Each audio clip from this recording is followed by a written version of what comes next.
시작.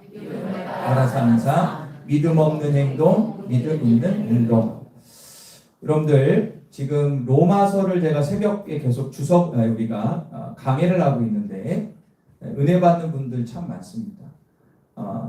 특별히 오늘 본문에 나오는 내용에 배경되는 바울이 로마에 있는 교인들에게 서신을 쓴 게 로마서인데, 로마 교회는요 초대교회 가운데 성숙한 교회 중에 하나였습니다. 그런데 이 교회에 분쟁과 다툼이 있었어요.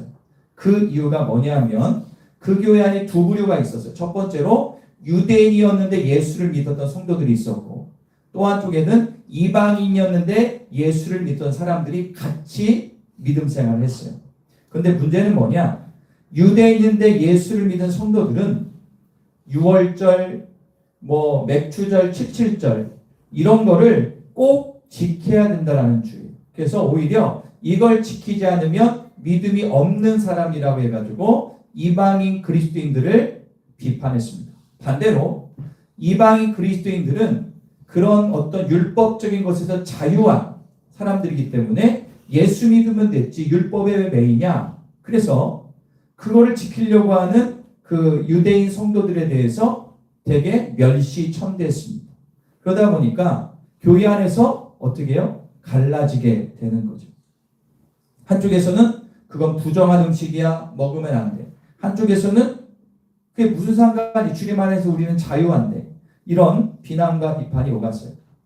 여러분들 교회 안에서 이런 생각 차이, 자기의 전통과 삶의 어떤 것들, 음식이나 이런 것들, 이런 문제로 다투는 것이 본질이에요, 비본질이에요? 비본질입니다. 오히려 시간 소모, 감정만 상하는 일입니다.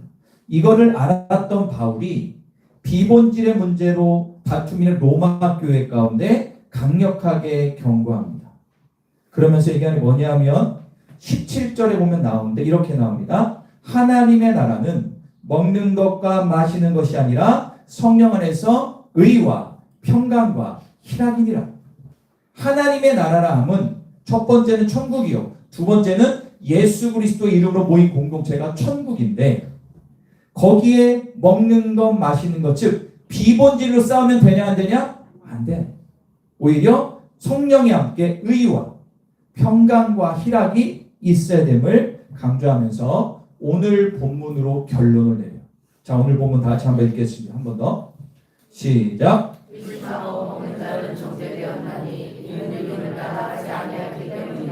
믿음을 따라하지 않는 것은 다, 오늘 말씀의 핵심은 믿음을 따라하지 않는 것은 다 뭐가 된다? 죄가 된다. 자, 결국에 바울이 그들에게 한 얘기가 뭐냐면 옳고 그름의 문제가 아니라 그 행동의 동기가 믿음에서 나왔냐, 불신앙으로 나왔냐.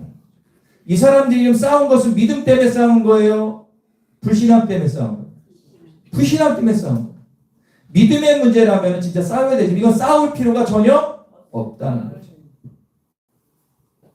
제가 그래서 이거 묵상하면서 그런 마음이 있어요. 그러면 믿음을 따라하지 않은 자, 즉 믿음이 없는 행동과 반대로 믿음을 따라 행동하는 것, 즉 믿음 있는 행동, 이 두 가지의 경우가 있겠구나라는 마음을 주셨어요.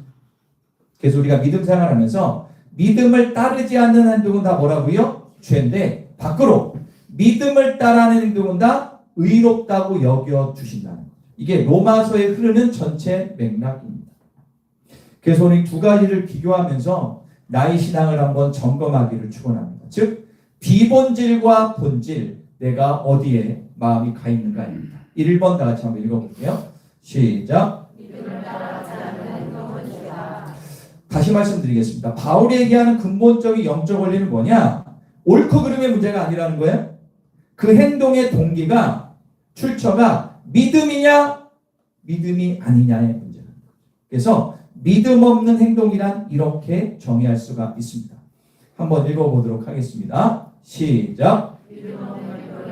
하나님을 신뢰하지 않고 자기 판단, 감정, 이 두려움을 따라, 여러분 이해가 좀 가십니까? 그죠? 자기 판단, 감정, 이 두려움을 따라 사는 것이 믿음 없는 행동이라는 거예요. 히브리서 11장 6절에선 이런 말씀이 있습니다. 이렇게 얘기하죠. 믿음이 없이는 하나님을 기쁘시게 못한다라고 이야기하고 있습니다. 아무리 선한 일을 할지라도 하나님을 신뢰하지 않는 상태에서 한 일은 결국 하나님과 상관이 없기 때문에 그게 죄가 될 수 있다는 겁니다. 여러분 예를 들어서 하나님의 교회가 있는데 거기에서 가장 잘하는 게 뭐냐면 섬기는 거 진짜 잘. 그래서 예전에 하나님의 교회가 선전 어떻게 했냐면 뭐 우리나라에서 무슨 감사패를 받았다 막 선전 엄청 해요. 거기 넘어가가지고 빠진 사람도 있는데 여러분들 예수가 없는 섬김 의미가 있어요 없어요? 없는 거예요. 예를 들어서 이런 거예요. 남들이 하니까 눈치 보면서 봉사해요. 예물을 드린데 눈치 보면서 예물 드려. 그리고 이 정도면 괜찮겠지라고 하면서 타협하는 모습들이 우리 가운데 있다면 겉보기에는 그럴듯하죠.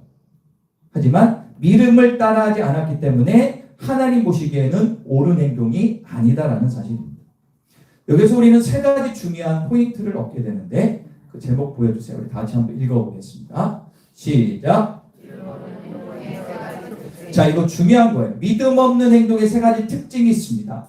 첫 번째, 따라하겠습니다. 두려움의 근거입니다. 자, 여러분들 믿음 없는 행동을 하면 왜 하냐? 사람들의 시선 때문에, 결과 때문에, 손해에 대한 두려움이 있기 때문에 세상 말은 어쩔 수 없이 하는 거예요.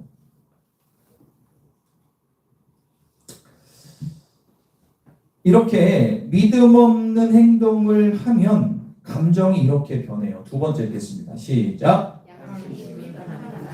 그걸 하는데 마음이 불편해. 약간 찝찝해. 평안이 없어. 억지로 하는 것들. 온전한 확신 없이 하는 것들. 세 번째, 따라할까요? 후회와 불안. 그걸 남들과 똑같이 했음에도 후회와 불안한 마음이 들어와요. 그나마 이런 마음이 드는 것은 내 안에 성령님이 작동했다는 증거이기 때문에 그나마 낫죠. 사랑하는 여러분, 이렇게 믿음 없는 행동은 좋은 결과를 얻을 수도 있겠고 넘어갈 수도 있지만 나의 마음이 불편하고 하나님과의 관계에 기쁨이 사라지게 됩니다. 두 번째를 보겠습니다. 시작. 이건 오늘 본문에서 정확히 안 나오지만 로마서 전체로 보면 나와요. 믿음을 따라 믿음 있는 행동은 반드시 하나님이 의롭다 칭찬하시고 복을 주신다는 거죠. 자, 그럼 믿음 있는 행동은 어떻게 정의하는가 읽어보겠습니다. 시작. 성령의 평강과 확신 속에서 하나님에 대한 말씀을 신뢰, 주님과의 관계가 깊어지고 성령 안에 평강과 확신, 나의 감정의 영역 가운데 평강이 임한다라는 겁니다. 히브리서 11장은 믿음장인데 거기에 보면은 아브라함이 갈 바를 알지 못했지만 믿음으로 순종해서 본토 친척 아비집을 떠났습니다. 노아는 아직 비가 내리지도 않았는데 믿음으로 행동으로 노아의 방주를 100년 이상 줬습니다. 모세는 애굽의 부귀영화보다 하나님의 약속을 선택했어요.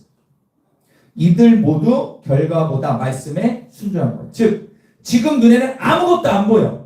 안 될 것 같은데 믿음으로 행동했더니 하나님의 내 마음 가운데 평강과 확신을 줬다. 그게 믿음을 따라 사는 겁니다. 그러면 이렇게 믿음을 따라 행동하면 반드시 우리 가운데 오는 감정적인 영역이 따를까요? 신앙의 양심과 평강. 성령님이 내 안에 이것이 옳다라고 했을 때 마음에 평안이 오게 됩니다. 내면이 불편하고 마음이 요동치면 그건 믿음의 길이 아닌 겁니다. 자, 우리 한번 따라해 볼까요? 믿음은 감정이 아니라. 다시 한번요. 이게 있나요? 혹시? 자, 믿음은 감정이 아니라 양심의 평강으로 증명된다. 감정이 중요한 건 아니지만 내가 믿음의 나를 평가할 때 감정이 아니라 양심의 평강이 있는가를 봐야 된다는 겁니다. 그래서 내가 믿음의 길을 걸을 때 평강이 있다면 그것은 옳은 길입니다. 성령의 사람은 평강의 내적 증거로 길을 분별하게 됩니다. 내 믿음은 근거로 내 믿음의 근거로 일을 할 때 내적인 평안이 찾아온다면 잘하는 겁니다. 제가 지금부터 몇 가지 실제적인 예를 4가지 정도 들을 테니까 여러분들이 자기와 관계가 있거나 마음의 도전을 받으면 아멘으로 받으시기를 축원합니다. 할렐루야. 첫 번째입니다. 1번을 보여주세요. 시작. 정직한 회계사입니다. 자, 지금부터 몇 년 전에 한 회계사에게 실제로 있었던 실화를 말씀을 드리는 거예요. 여러분, 대기업들은 대부분 내부 감사를 합니다. 그런데 회사 임원이 이 회계사한테 와가지고 이렇게 얘기합니다. 예를 들어서 회계사 너 요번에 할 때 요 분기 좀 숫자를 좀 조정해서 좀 높여. 조작하는 거. 이거 좀 높여. 괜찮아. 그렇게 지시를 했어요. 너 이거 높이라고. 좀 조작하라는 거예요. 그러니까 이거는 그냥 몇 줄만 수정하면 되는 문제. 회계사가 그거에 키가 있거든요. 그런데 이거를 만약에 이 사람이 거절하면 어떻게 될까요? 회사에서 잘릴 수가 있어요. 그래서 이 사람은 크리스천이었기 때문에 마음이 너무 갈등이 오는 거예요. 이거라면 이것도 부정인데 혹시 나중에 외부 감사에 걸리면 큰일 날 수도 있어요. 그러나 지금 그럴 생각할 여력이 없는 거죠. 밤새 고민하다가 새벽에 일어나 기도합니다. 그런데 이 말씀이 떠오는 거예요. 믿음을 따라 하지 아니하는 것은 다 죄니라. 그러면서 눈을 감고 간절히 기도합니다. 주님, 저를 지켜주시고 제가 사람의 눈보다 주님을 의식하게 주옵소서. 그리고 결국 조작하지 않고 그대로 올렸어요. 그래서 어떻게 됩니까? 잘렸죠. 그런데 놀라운 사실은 1년 후에 그 회사가 비리 문제 때문에 진짜 외부 감찰이 들어왔어요. 그때 조사를 막 받았죠. 그때 또 회계사를 조사했는데 유일하게 정직하게 감사한 사람이 이 회계사야. 비록 잘렸지만 이 사람은 1년 후에 자기의 억울함 그리고 자기가 오히려 존경받고 저 사람은 진짜 멋진 회계사다 해가지고 다른 더 큰 기업의 스카우트가 됐어요.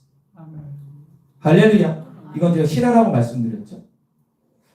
여러분들, 믿음을 따라 산다는 것은 손해처럼 보여도 하나님을 신뢰하며 양심의 평강을 지키는 것. 저분이 양심의 평강이 임했어요. 대신에 회사에서 잘렸죠. 그러나 그 평강이 그를 더 좋은 길로 인도했습니다. 믿음을 따라 행동하지 않는 행동은 두려움의 근거가 되지만 믿음을 따라하는 행동은 하나님의 신뢰의 근거가 됩니다. 여러분 직장 생활하고 사업하실 때 조작할 수 있죠. 별 문제 안 돼요. 조금 더 남들보다 돈 더 먹을 수 있고 리베이트 받을 수 있습니다. 그러나 하나님 안에 믿은 사람이라면 생각해 보셔요. 믿음이 아예 작동되지 않습니까? 아니면 좀 양심에 찔립니까? 그러면 그냥 성령이 시킨 대로 하세요. 그렇게 안 하고 맨날 교회 와서 말씀 듣고 마음에 찔림 있고 평강 없이 믿음 생활하면 얼마나 힘들어. 맞아요, 틀려요? 그것도 못 느끼면 제가 할 말 없지만 괜히 찔리면서 왜 그렇게 사냐고. 그냥 손해봐도 두려워 해. 그리고 평강으로 사세요. 두 번째 가정 보겠습니다. 읽을게요. 시작. 감정이 아니라 말씀으로 반응할 때. 어떤 집사님 부부가 있었어요. 남편이 퇴근 후에 짜증 섞인 말로 이 아내에게 쏩니다. 뭐라고 했겠죠. 저 그림 한번 뭐라고 했어. 그랬더니 아내가 마음 가운데 치밀어 올라요. 너나 잘해 라는 얘기가 나올 것 같은데 순간적으로 주님 이 말을 제가 해야 되나요? 잠시 눈을 감아요. 그 순간 성령님이 마음 가운데 한마디를 떠오르게 합니다. 내가 믿음으로 하지 않은 것은 다 죄니라. 그리고 참고 조용히 말합니다. 그리고 말없이 식탁을 차리죠. 당신 오늘 힘들었지? 밥부터 먹자. 그냥 밥을 먹었어. 그러면서 어떻게 돼요? 마음이 풀립니다. 이 집사님의 간증입니다. 예전 같으면 받아쳤을 텐데 믿음을 따라한 한마디가 가정을 새롭게 했습니다라고 고백합니다. 믿음을 따라 사는 행동은 감정이 아니라 순종입니다. 다시 한번요. 따라볼까? 믿음을 따라 사는 행동은 감정이 아니라 순종이다. 그러면 저 부부의 웃는 얼굴처럼 평강이 임해요. 그러나 이걸 넘기지 못하면 두 사람이 돌아서겠죠. 여러분들 가정에도 누구 하나가 이 믿음을 따라 행동하는 분이 있어야 될 줄 믿습니다. 그게 바로 평강이요 축복의 지름길입니다. 세 번째를 볼까요? 시작. 네. 교회에서 어떤 무명의 청소하는 집사님 이야기입니다. 어느 교회 이름도 잘 알려진 한 집사님이 계셨는데 나이는 한 50대 정도의 여집사입니다. 그런데 매주 새벽 5시에 토요일 날 청소를 합니다. 누가 뭐라고 하지 않아도 청소해요. 열심히 합니다. 그거를 10년 동안 거의 빠지지 않고 청소를 했습니다. 그러다 보니까 교회가 조금 성장을 했죠. 그런데 이분이 이런 얘기를 들어요. 이제 새 가족들이 들어올 거 아닙니까? 새 가족들이 들어와서 지나가는 말로 이런 얘기를 해요. 집사님, 청소 팀장님인 건 맞는데 왜 이렇게 오래 하세요? 이제 다른 분에게 넘겨야 되지 않을까 이런 얘기를 딱 들었어요. 그분의 얘기가 맞을 수도 있지만 이분에게는 마음에 서러움으로 내가 10년 동안 이렇게 했는데 이제 그만두라고? 그러나 기도 중에 이런 음성이 들립니다. 내가 사람의 시선을 따라 했느냐 아니면 믿음을 따라 나를 위하였느냐.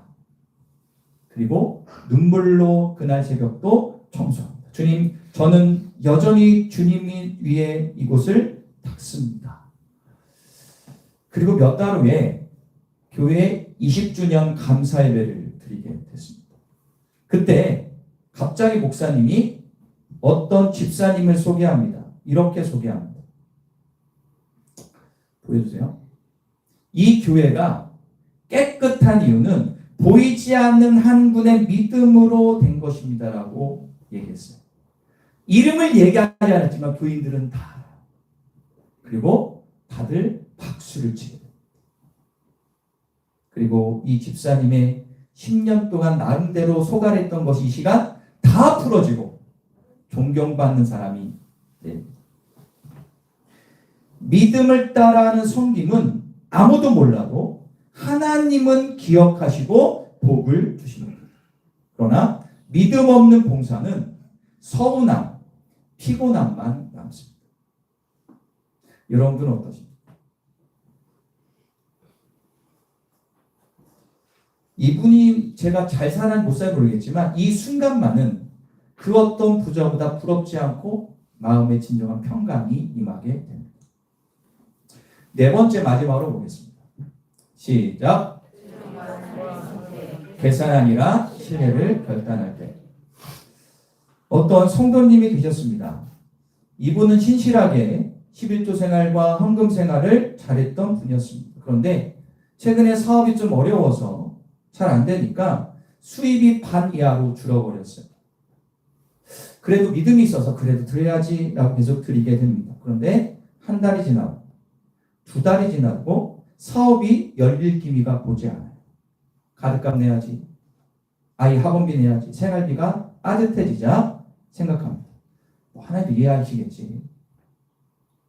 그리고 줄이자 해가지고 헌금을 반 이상 아이하고 딱 갑자기 줄입니다. 처음에는 좋았어요. 여윳돈이 생기 이것저것 썼는데 마음이 시간이 갈수록 예배 때마다 뭔가 마음에 침이 있는 겁니다. 기도해도 찬양해도 기쁨이 없어요. 그러는 날 어느 날 이 목사님이 설교 중에 이렇게 말씀하십니다. 믿음을 따라 하지 않는 것은 다 죄니라. 그 말씀이 이 성도의 마음을 찌르게 됩니다. 그리고 예배 끝나자마자 집으로 들어가 이렇게 기도합니다. 주님, 제 형편보다 크신 하나님이신데 제가 주님을 신뢰하지 못했습니다. 다시 믿음으로 드립니다. 그 다음 주간 예전처럼 11조 봉투를 정성껏 준비하여 이렇게 하며 드립니다. 주님, 이건 계산이 아니라 신뢰입니다. 계산이 아니라 신뢰를 드립니다. 제가 드리지만 이건 주님이 주신 것 중에 일부를 올려드리오니 기쁨으로 받아주세요. 그리고 눈물로 드리게 됩니다. 이분이 그 다음에 어떤 하나님 축복인지 몰라요. 그러나 중요한 것은 주님께 믿음으로 드렸을 때 이 성도님의 마음 가운데 나도 모를 평강이 임했다는 사실. 믿음이 없는 행동은 두려움과 계산을 낳게 됩니다. 결국 평강을 잃습니다. 그러나 믿음을 따라한 행동은 손해보는 것처럼 보여도 신뢰에서 시작되며 결국 하나님의 예비하신 축복을 경험하게 됩니다. 여러분들 혹시 물질 때문에 고통받는 분이 있다면 다른 건 몰라도 예물 드리는 것은 타협하지 않았으면 좋겠습니다. 요즘 세대가 당연히 힘들고 어렵습니다. 그런데 하나님께 드리는 거를 내 머리의 계산으로 하면 그게 여유롭게 살까요? 여유로워질까요? 마음이 평강해집니까? 아닙니다. 하나님은 전능하신 분입니다. 하나님은요, 물질에 연연하지 않습니다. 하나님은 우리의 믿음을 보시는 거예요. 저는 저 여인의 눈물의 저 이미지 눈물이 여러분들의 눈물이 되기를 간절히 축원합니다. 말씀을 정리합니다. 오늘 로마서 14장 23절은 단순한 음식 문제로 시작된 논쟁의 결론이지만 실은 신앙인의 삶의 전체를 깨뚫는 깊은 영적 원리가 담겨 있습니다. 따를까요? 믿음을 따라하지 아니한 것은 다 죄니라. 반대로 믿음을 따라하는 삶은 하나님이 의롭다 여긴다. 여러분들이 말하는 것, 행동하는 것, 결정하는 것, 선택하는 것 다 믿음으로 행하기를 축원합니다.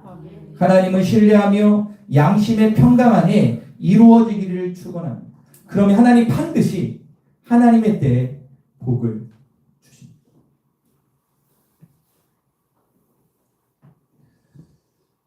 저는 우리 교인들이요 전부 다 축복받았으면 좋겠습니다. 잘 됐으면 좋겠습니다. 그런데 하나님은 제 마음 같지 않은 것 같아요. 하나님은 여러분들을 더 사랑하십니다. 그런데 그 사랑은 인간의 사랑이 아니라 하나님의 사랑, 십자가의 사랑. 여러분들 그 사랑을 경험하시고 축복받기를 간절히 축원합니다. 기도하겠습니다. 두 손을 모을까요? 우리 다 같이 기도할 때 하나님, 믿음 없는 행동이 아니라 믿음 있는 행동을 하기를 원합니다. 믿음을 따라하지 아니한 것은 죄라고 말씀하셨는데 내 마음에 주님 평강이 없습니까? 회사, 직장, 가정, 교회, 물질 생활에 마음이 평안하지 않다면 믿음 없는 행동을 하진 않았습니까? 주여, 이제 믿음으로 행동하게 하여 주옵소서. 주님의 마음이 합한 삶을 살게 하여 달라고 우리가 결단하며 다 같이 기도하겠습니다. 주님 아버지 감사합니다. 하늘 문을 활짝 열어 주옵소서. 하늘 은혜가 넘쳐나게 해 주옵소서.